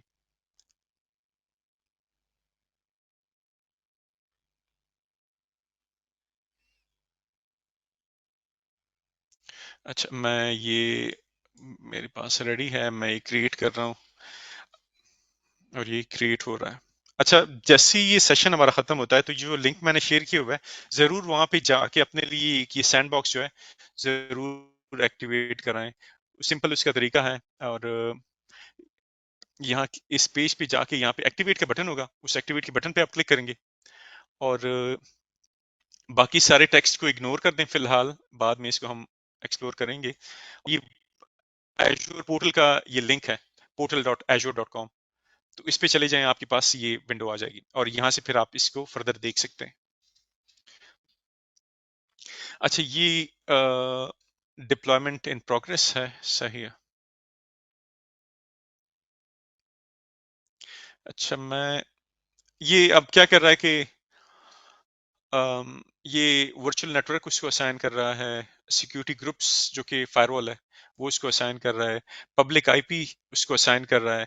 अब जो सारी चीजें हमें चाहिए थी इस वर्चुअल मशीन के लिए, जो हमने वो शॉपिंग की थी, तो वो सारी चीजें वो लेके उसको असाइन करता जा रहा है। अगर लेट्स से ये ऑन प्रीमिसेस हम होते, तो ये पब्लिक आईपी एड्रेस बहुत मुश्किल काम है, ये आपने आईएसपी से लेना पड़ता। आप आईएसपी को रिक्वेस्ट करते, वो आपको पब्लिक आईपी जो है वो एक पूरा असाइन करता, उस पब्लिक आईपी का आपको नेट मास्क मिलता, नेटवर्क एड्रेस मिलता, ब्रॉडकास्ट एड्रेस मिलता, वो आप अपने नेटवर्क में कॉन्फ़िगर कर रहे होते। तो ये एक बहुत मुश्किल काम होता आपके लिए करना, यहाँ पे बहुत इजी हो गया। इस तरह बाकी चीजें हैं, हार्ड डिस्क उसके साथ लगानी थी वो सारी उसने लगा दी, और जो वर्चुअल मशीन थी आपकी विद इन मिनट्स जो है आपके लिए रेडी हो गई। ऑन प्रेमिसेस होता तो ये आपको डिपेंड करता है कि अगर चीजें पूरी होती फिर भी आपको कुछ घंटे शायद लग जाते, ना होती तो दिन आपके लगते कई। ये एक वर्चुअल मशीन है, ये मेरी रेडी होके मुझे मिल गई।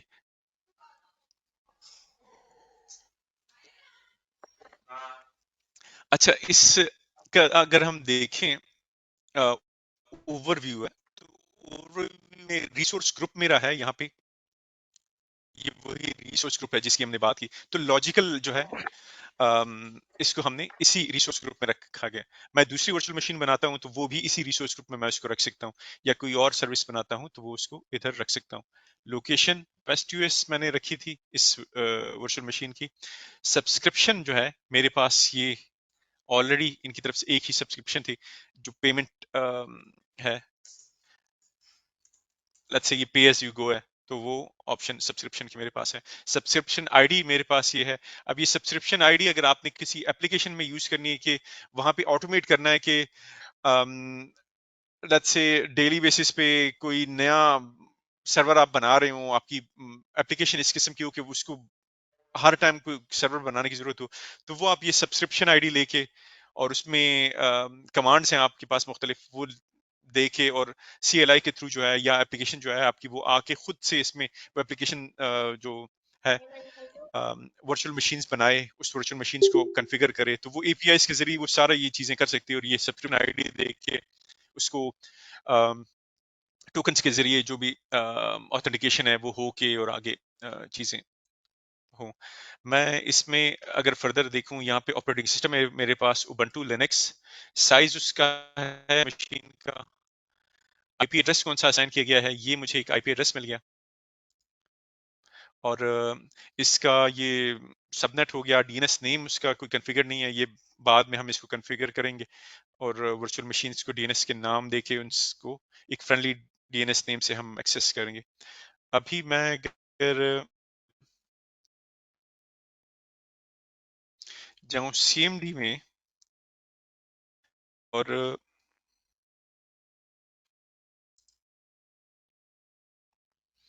मेरा सिस्टम बहुत स्लो रिस्पॉन्ड कर रहा है।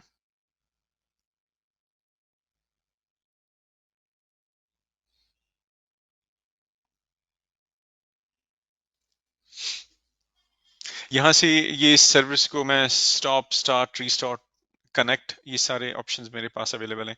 इसका लॉगिन पासवर्ड मुझे याद है, और मैं मैसेज कर देता हूँ कोड, कोड मूवमेंट एट, ये आईपी थी मेरे पास, और ट्राई करते हैं इसको। ये एक्सेसिबल हो गया, यस मैं देता हूँ, और पासवर्ड इसका था @3। सिंपल सा हमने इसके पासवर्ड रखा था, और ये मेरी वर्चुअल मशीन मुझे रेडी होके मिल गई फ्री ऑफ कॉस्ट। यूज करें, टेस्ट करें। टॉप कमांड से मैं इसके देख रहा हूँ कि इसमें क्या क्या सर्विसेज यूज हो रही हैं। अब अगर आपने देखा हो, पिछली दफा मैंने वो टर्मिनस यूज किया था, इस दफा मैंने CMD यूज किया। तो जैसे हमने पहले जिक्र किया था कि माइक्रोसॉफ्ट अब बहुत फ्रेंडली है, उसको ओपन सोर्स की ताकत का अंदाजा है, और वो उसके साथ मिलके खुद अपने आप को पावरफुल कर रहा है। तो माइक्रोसॉफ्ट और माइक्रोसॉफ्ट एज्योर जो है, जो आपका CMD है विंडोज का, उसके जरिए आप लिनक्स को कनेक्ट कर सकते हैं और उसको यूज कर सकते हैं, कोई दूसरी एप्लीकेशन की जरूरत नहीं है। मैं एग्जिट करता हूँ, ये वही मेरा CMD है, और मैं यूज कर रहा हूँ इसे।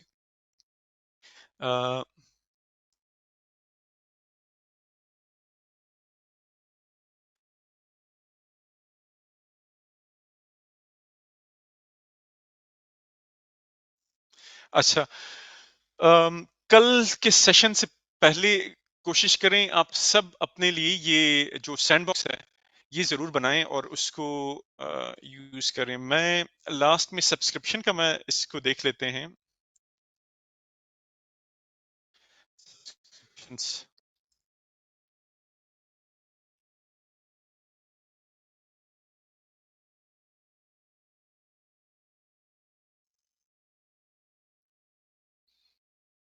अब यहाँ पे ये एक ही सब्सक्रिप्शन है इसकी, और मैं ऐसे भी कर सकता हूँ कि मल्टीपल सब्सक्रिप्शन बना लूं।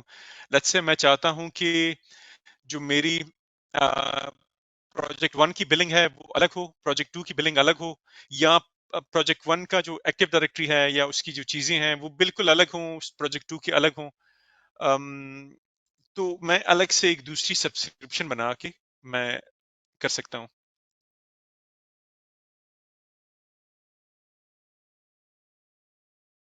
तो जब मैं फिर नया कोई रिसोर्स बनाऊंगा तो उसमें मेरे पास ऑप्शन होगी कि सब्सक्रिप्शन जो है सब्सक्रिप्शन वन यूज कर लूं या सब्सक्रिप्शन टू यूज कर लूं।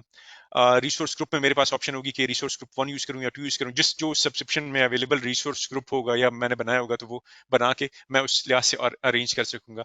हम वापस आते हैं थोड़ा सा जो लास्ट कुछ स्लाइड्स हैं उसकी तरफ। तो अभी अगर मैं एक्सप्लेन करूं तो आपको ये जरा ज्यादा अच्छा समझ आएगा। अब अगर हम देखें तो हमने ये एक एज्योर अकाउंट बनाया, वो सैंडबॉक्स से अकाउंट बनाया, सही है। उसमें सब्सक्रिप्शन थी, हमारे पास एक ही सब्सक्रिप्शन थी, दूसरी हम नहीं बना सकते थे। एक सब्सक्रिप्शन हमारे लिए बहुत है। उस एक सब्सक्रिप्शन में हमने रिसोर्स ग्रुप बनाया था, लेट्स से ये वाली थी, तो एक ही रिसोर्स ग्रुप उसमें अवेलेबल था हमारे पास। वो एक रिसोर्स ग्रुप हमने यूज किया और उसमें कुछ हमने आगे रिसोर्सेज बनाए। रिसोर्सेज क्या बनाए, उसमें एक वर्चुअल मशीन बना ली। इवन जो वर्चुअल मशीन के अंदर जो है वहां पे फर्दर अगर हम रिसोर्सेज देखें, मैं थोड़ा सा अगर आपको दिखाऊं,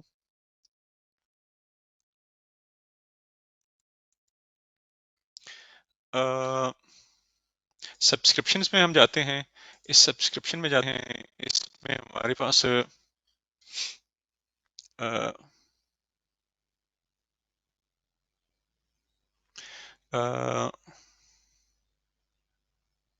रिसोर्सेज हैं और रिसोर्स ग्रुप्स हैं।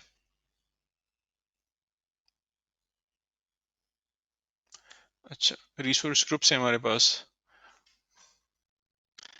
और ये इस रिसोर्स ग्रुप में हमारे पास फिर हैं रिसोर्सेज हैं। ये ये वो जो वर्चुअल मशीन हमने बनाई है, ये वो वर्चुअल मशीन एक रिसोर्स हो गया हमारा। ये एक दूसरा रिसोर्स उसने खुद ही ऑटोमेटिकली वर्चुअल मशीन को पब्लिक आईपी एड्रेस चाहिए, उसको एक फायरवॉल नेटवर्क सिक्योरिटी ग्रुप चाहिए, उसको वर्चुअल एक नेटवर्क चाहिए, इंटरनल नेटवर्क है उसका, एक नेटवर्क इंटरफेस कार्ड उसमें उसने इजाफी लगा दिया, एक डिस्क उसके साथ ऐड कर दी और स्टोरेज अकाउंट उसके साथ ऐड कर लिया। तो ये रिसोर्स है। ये जो एक मैंने रिसोर्स सेलेक्ट की थी उसके साथ इजाफी जो है हमारे पास ये भी होनी चाहिए, तो वो बाकी उसने खुद ही माइक्रोसॉफ्ट ने इजाफी आपके लिए सारी बना ली। तो ये रिसोर्सेज हैं इसमें। अच्छा, मैं वापस आता हूँ। तो यहाँ पे हमने अकाउंट, सब्सक्रिप्शन, रिसोर्स ग्रुप्स और रिसोर्सेज ये कवर किए हैं आज सेशन में। और ये हमें आगे फर्दर हेल्प करेंगे कि हम मुख्तलिफ अपने सर्विसेज बना सकें एजूर में। सब्सक्रिप्शन का जो है अब बिलिंग यूनिट है, can have one or more subscription, you can have one or more subscription. Pay as you go जो है ये एक सब्सक्रिप्शन है जिसमें आप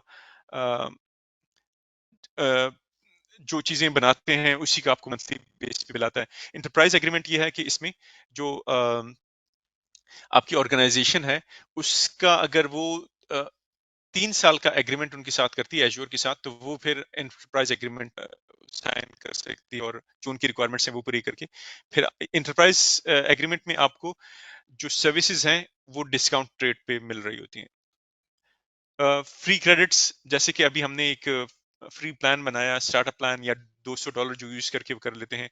स्टूडेंट्स के लिए एजोर जो है फ्री दे रहा होता है, मुख्तलिफ यूनिवर्सिटीज के पास ऑप्शन होते हैं कि वो कर सकें। अच्छा, पिछले डायग्राम में यहाँ पे सिर्फ एक अकाउंट ही था, यहाँ मैनेजमेंट ग्रुप्स हैं, तो इसमें ये भी किया जा सकता है कि इस लेवल पे एक यहाँ पे जो अकाउंट है आपका, उस लेवल पे मल्टीपल ग्रुपिंग की जाए या मल्टीपल यूजर्स के लिए मैनेजमेंट के चीजें की जाए, तो ये पॉसिबल है उसमें। अब जैसे यहाँ पे है, तो यहाँ पे एक मैनेजमेंट ग्रुप है, उस मैनेजमेंट ग्रुप में ये दूसरा एक हमने ग्रुप बनाया हुआ है, प्रोजेक्ट ए। और प्रोजेक्ट ए की फिर 3 सब्सक्रिप्शन है, इसकी अपनी जो है 2 सब्सक्रिप्शन है। फिर इसमें एक क्लाइंट है हमारा, क्लाइंट बी, उसके लिए क्लाइंट के लिए अलग हमने एक्सेस बनाई हुई है, और क्लाइंट उसको एक्सेस कर लेता है, इसको एक्सेस कर रहा है एजोर को।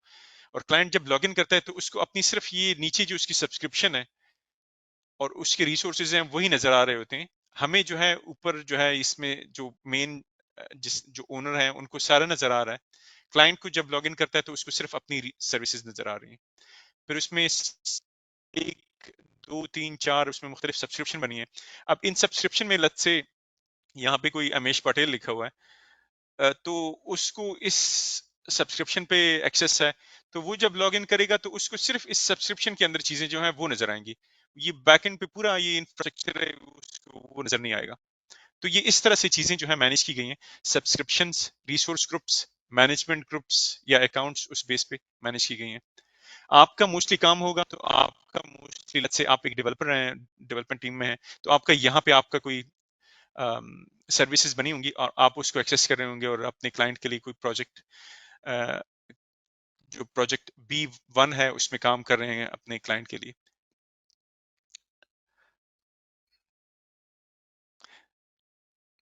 सही। तो I think that's it for today. और कोई क्वेश्चंस हो तो मोस्ट वेलकम, कुछ डिस्कस करना हो, कोई मेरा टीचिंग मेथड कोई कोई डिस्कस करना हो, कोई मैं चीजें सही ना समझा रहा हूँ तो मोस्ट वेलकम, हम गपशप लगा रहे हैं, इसमें कोई इशू नहीं है। हम मेन टारगेट हमारा ये होगा कि कुछ लर्न करें, मैं कुछ लर्न करूं, आप कुछ लर्न करें और मिलके ये चीजें करें।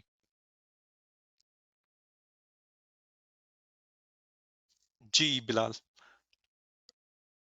मेरा एक सवाल है कि एजोर एक्टिव डायरेक्टरी क्या चीज़ है, मतलब वो इन सब के ऊपर, मतलब एक मैंने चूंकि एजोर पे काम किया तो मैंने डायरेक्टरीज बनाई थी मुख्तलिफ, जैसे एजोर B2B, एजोर B2C। तो उसमें जो है वो क्या चीज़ है बेसिकली, उसका थोड़ा सा अगर आप आइडिया दे दें कि। अच्छा, एजूर एक्टिव डायरेक्टरी का जो है रोल, अगर लेट्स से हम ये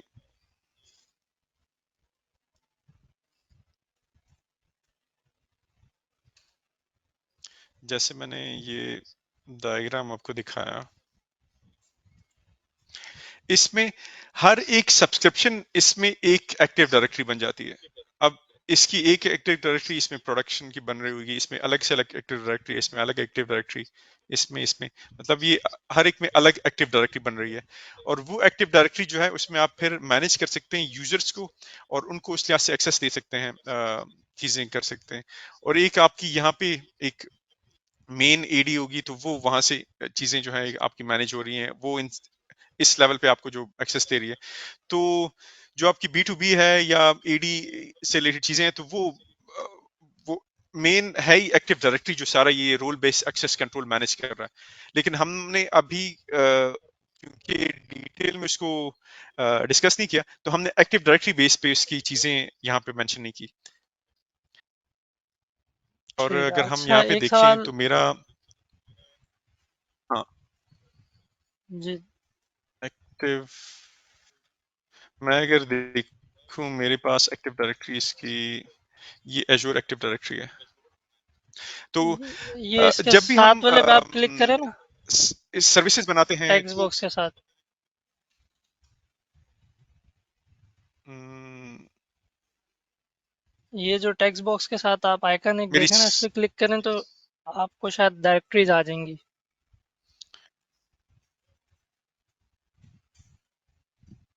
अच्छा, मैंने ऑलरेडी डायरेक्टरी पे क्लिक किया हुआ है, और यहाँ पे देखें सही तो सही you do not have access to overview Active Directory. सही है। अच्छा, आपका एक्सेस नहीं है। तो इसकी एक्टिव डायरेक्टरी मैं नहीं देख सकता, मुझे अलाउड नहीं है वो। अच्छा, एक मेरा लेकिन सवाल ये था कि जो बैकएंड पे, जी जी। वो जो हमारे पास सी आई सी डी जो होती है बेसिकली, जो हमारे इसमें प्रोग्रामिंग में जो वो क्या कहते हैं, हम जो है इंफ्रास्ट्रक्चर एज अ सर्विस में यूज कर सकते हैं या प्लेटफॉर्म एज अ सर्विस, दोनों में अवेलेबल होती है सी आई सी डी? सी आई सी डी जो है उसमें मैश ऑफ डिफरेंट सर्विसेज है। जो डेवऑप्स है वो एज ए आपको प्लेटफॉर्म एज ए सर्विस मिला हुआ है, लेकिन उसके अंदर जो लेट्स से आपके कोई डॉकर यूज हो रहा है या कुबरनीज यूज हो रही है, तो वो इंफ्रास्ट्रक्चर सर्विस है। तो वो एक मैश है डिफरेंट इस तरह के सर्विसेज का। ठीक। और आपके उसमें कोड डिप्लॉय वगैरह या बाकी चीजें जो है उसमें अवेलेबल होती हैं, आपको वो डिप्लॉय करके आप अपनी सर्विसेज यूज कर रहे होते हैं। ठीक। अच्छा। Asad, one more मैं question regarding this. ये Uh, अगर किसी ऑर्गेनाइजेशन की Active Directory, organisational Active Directory Office 365 पे ऑलरेडी अवेलेबल है, तो सेम एक्टिव डायरेक्टरी को रिसोर्स मैनेजमेंट में यहाँ पे मैनेज कर सकता हूँ, या फिर मुझे इसके लिए न्यू, हमेशा न्यू रिसोर्स ग्रुप्स और ये बनाने पड़ेंगे? मीन्स जैसे मेरा एक नहीं। डेवलपमेंट ग्रुप अगर एक्टिव डायरेक्टरी में बना हुआ है हम्म, ऑलरेडी ऑफिस 365 में, so that hmm, can be link from there. बिल्कुल। एजूर का मजा ये है कि आपने अगर एमएस टीम्स कोई बनाया है अकाउंट, कोई ऑफिस 365 की कोई आपका अकाउंट है, तो आपको पता भी नहीं है, लेकिन बैकएंड पे आप एजूर एक्टिव डायरेक्टरी ही यूज कर रहे हैं। अब जैसे यहाँ पे हमने ये एक वर्चुअल मशीन बनाई और एक लेट्स से कोई यूजर हमें ये असाइन कर दिया गया है, लेकिन बैकएंड पे ये यूजर जो है ये एडी का ही यूजर है। तो ओके ओके, गॉट कहने का मकसद ये है कि जब आप ऑफिस 365 साइन इन करते हैं तो ऑटोमेटिकली आपकी आईडी बन जाती है। और इट। आपको जब जरूरत पड़ती है आप एजूर के पोर्टल में आते हैं, एक्टिव डायरेक्टरी पे क्लिक करते हैं, तो वो जो आपने सारे यूजर्स बनाए होते हैं ऑफिस 365 के, वो आपको यहाँ पे नजर आना स्टार्ट हो जाते हैं। और ओके वो अगर ओके। आपने उन पे फर्दर एक्शन लेना है, फर्दर उसकी ग्रुपिंग करनी है, फर्दर चीजें करनी है, इनफैक्ट जो आपने वहां पे ग्रुप्स बनाए होते हैं वो ग्रुप्स भी आपको यहाँ पे नजर आ रहे होते हैं। और वो सारी चीजें उसी लिहाज से आपको यहाँ पे नजर आ रही होती ओके, थैंक यू। हैं। वेलकम जी, वेलकम। अच्छा, आपका क्या एजूर एडी पे काम कर रहे होते हैं या ऑफिस 365 पे काम कर रहे होते हैं? Actually everything is on cloud already. तो अब अगर हम्म, Azure के ऊपर मूव करते हैं तो नॉर्मली हमारे डेवलपमेंट ग्रुप्स अलग होते हैं, नेटवर्क एडमिनिस्ट्रेटर ग्रुप्स अलग होते हैं, they have access to hmm, current systems, right? So if we move out हम्म, to the cloud, so this is a thing that we can directly add this group directly to the resource management. तो जो हमारी बाकी की जो authorisation और access management है वो रिमेन सेम रहे।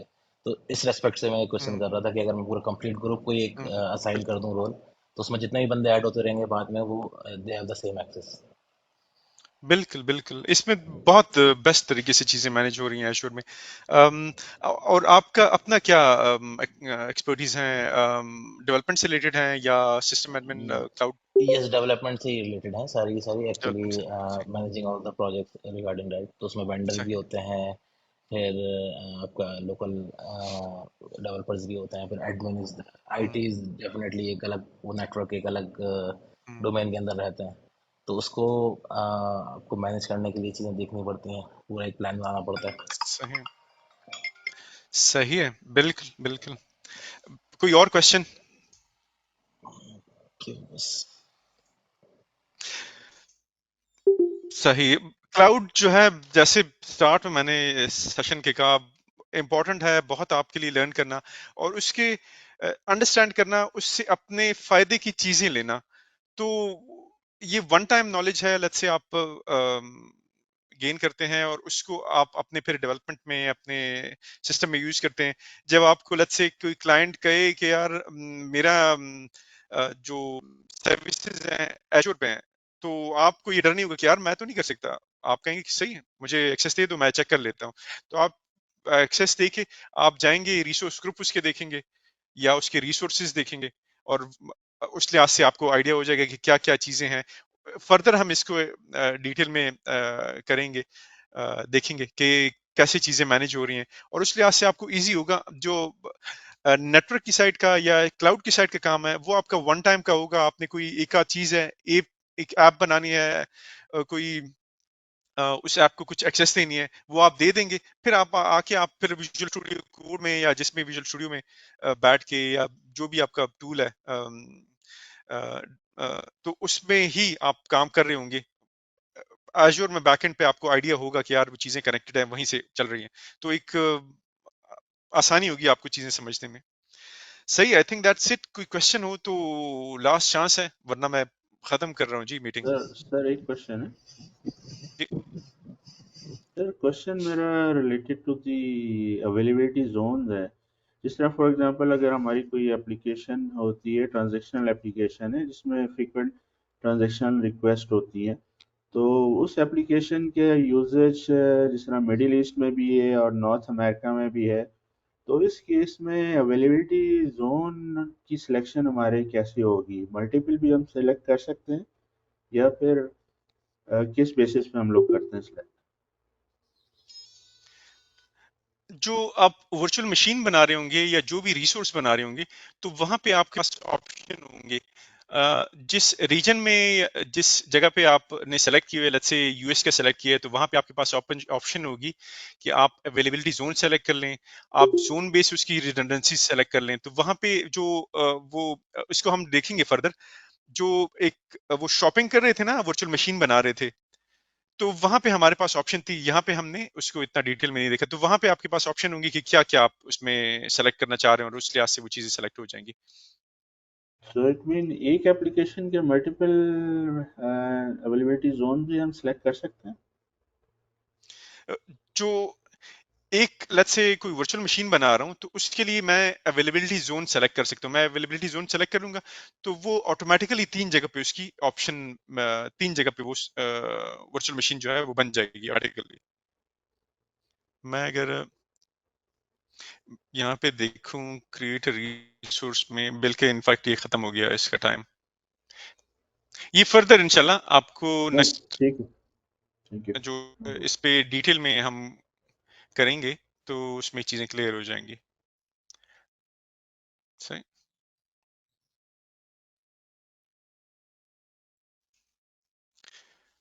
Any other question? चलें, थैंक यू जी, अल्लाह हाफिज। थैंक यू सर, आपका अल्लाह थैंक यू हाफिज, सो अल्लाह मच। Thank you. हाफिज। अस्सलाम वालेकुम। अल्लाह हाफिज।